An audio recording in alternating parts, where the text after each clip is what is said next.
Narayanganj city কর্পোরেশনেও নিয়োগ পেয়েছেন নতুন প্রশাসক। এ নিয়ে জানতে সেখান থেকে যোগ দেব সহকর্মী রাশেদুল ইসলাম রাজুর সাথে। রাজু, নতুন প্রশাসক নিয়োগ নিয়ে সিটি কর্পোরেশনের বাসিন্দারা কি বলছেন, বিস্তারিত জানতে চাই।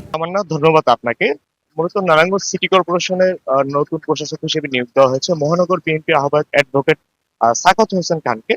এই ঘোষণার পর থেকে মূলত তার যারা অনুসারী রয়েছে তাদের মধ্যে এক ধরনের উচ্ছ্বাস কাজ করছে। যদিও অন্যান্য যেসব রাজনৈতিক দলের নেতাকর্মী তাদের অনুসারী রয়েছে তাদের মধ্যে আসলে মিশ্র প্রতিক্রিয়া দেখা দিয়েছে এই বিষয়ে।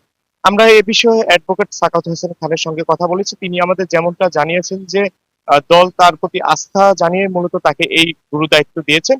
তিনি এই আস্থার প্রতিফলন রাখবেন। পাশাপাশি তিনি আমাদের যেমনটা জানিয়েছেন যে এই দায়িত্বটা মূলত অল্প কয়েক মাসের জন্য। এই ধারাবাহিকতায় তিনি 2 মাসের একটি পরিকল্পনা হাতে নিয়েছেন।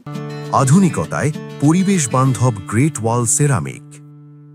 তিনি 2 মাসের মধ্যে নারায়ণগঞ্জ শহরে অন্যতম প্রধান যে সমস্যাগুলো রয়েছে, যেমন যানজট, হকার সমস্যা, পয় নিষ্কাশন, মশার উপদ্রব থেকে শুরু করে যেসব সমস্যাগুলো রয়েছে এগুলো তিনি একটি স্থায়ী সমাধান তিনি করে যেতে চান। এছাড়া গত 2011 সালে নারায়ণগঞ্জ সিটি কর্পোরেশন গঠন হওয়ার পর বিভিন্ন যারা জনপ্রতিনিধি ছিলেন তারা বিভিন্ন ধরনের কাজ করলেও এখনো নারায়ণগঞ্জের আসলে নানা সমস্যা আসলে রয়েছে। এদিকে এর সঙ্গে আমি কয়েকটি বিষয় যুক্ত করতে চাই যে 2011 সাল থেকে গত 2024 সালের 5ই আগস্ট এই পর্যন্ত নারায়ণগঞ্জ সিটি কর্পোরেশনের টানা 3বার মেয়র নির্বাচিত হন ডাক্তার সেলিনা হায়াৎ আইভী। পরবর্তীতে গত 5 আগস্টের পর তাকে অপসারণ করা হয়। এর পরবর্তীতে AHM কামরুজ্জামানকে প্রশাসক হিসেবে নিয়োগ দেওয়া হয়। পরবর্তীতে তাকে বদলি করে আবু নসরকে এখানে স্থলাভিষিক্ত করা হয়। এরপর সবশেষ অ্যাডভোকেট সাখাওয়াত হোসেন খানকে প্রশাসক হিসেবে নিযুক্ত করা হয়।